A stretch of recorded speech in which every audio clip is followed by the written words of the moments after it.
In this video, we'll meet Tokugawa Ieyasu, a man who conquered Japan and then immediately ruined it. 10 minutes. Let's get into it. The year is 1600.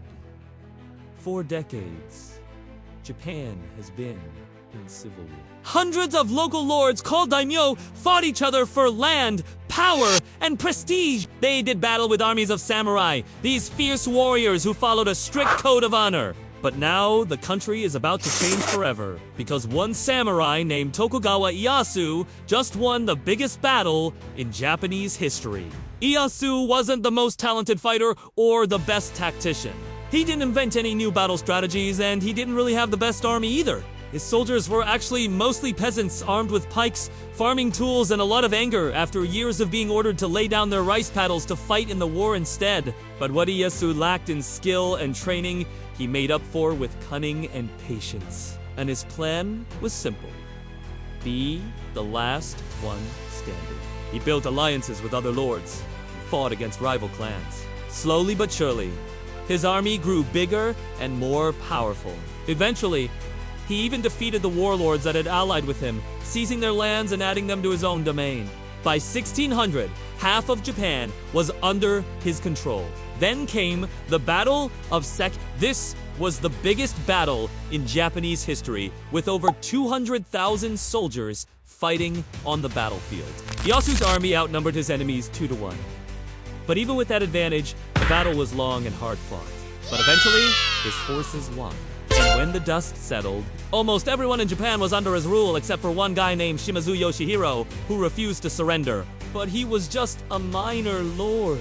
And a few years later, Ieyasu crushed a rebellion by another holdout warlord, Hojo Ujina, and finally, he could finish the job. It took Ieyasu 3 years to fully subdue the island of Hokkaido. And after that, he turned his attention to the west, where he encountered yet another rebel. This time, a former ally named Ishida. It took a while, but eventually, he defeated Mitsunari too. And soon, the entire country was at peace for the first time in 80 years. And so, in 1603, Ieyasu was rewarded with the title of Shogun.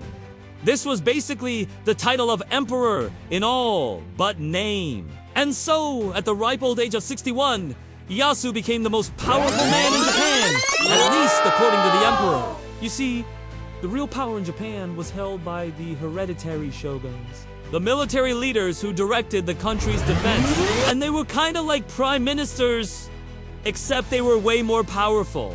And now that he was shogun, Ieyasu wanted to make sure that no one would ever take that power away from him or his family again. First, he moved his capital closer to Tokyo to better defend it with a moat and a castle. He also required all of the daimyo to move their families to his capital so he could keep an eye on them. And he forced them to abandon their old ways of waging war, which relied on massive armies of foot soldiers and giant warlords on horseback. Instead, he established a conscript army based out of his capital that would be commanded by low-ranking samurai bureaucrats. But while those reforms made sense, they were unpopular.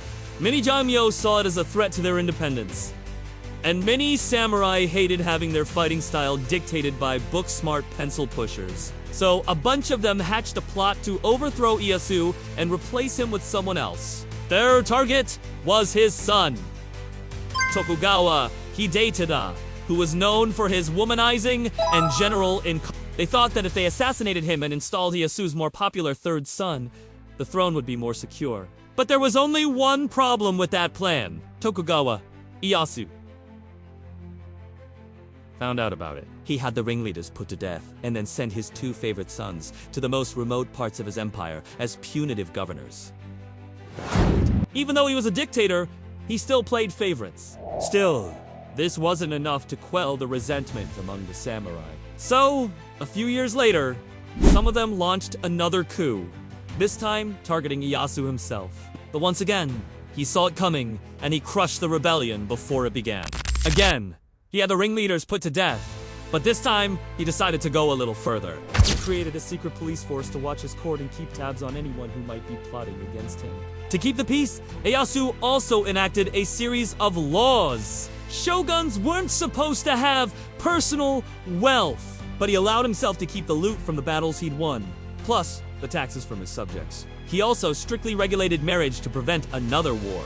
All daimyo families had to marry into other daimyo families, so no one would be independent enough to launch a rebellion. But he didn't want to get too controlling. He didn't dictate how the daimyo should govern their domains or anything like that. In fact, he encouraged local rulers to develop commerce, agriculture, and industry in their regions. This resulted in a boom in population, economic growth, and cultural development. It was great for Japan, and it was great for Ieyasu because it made him popular.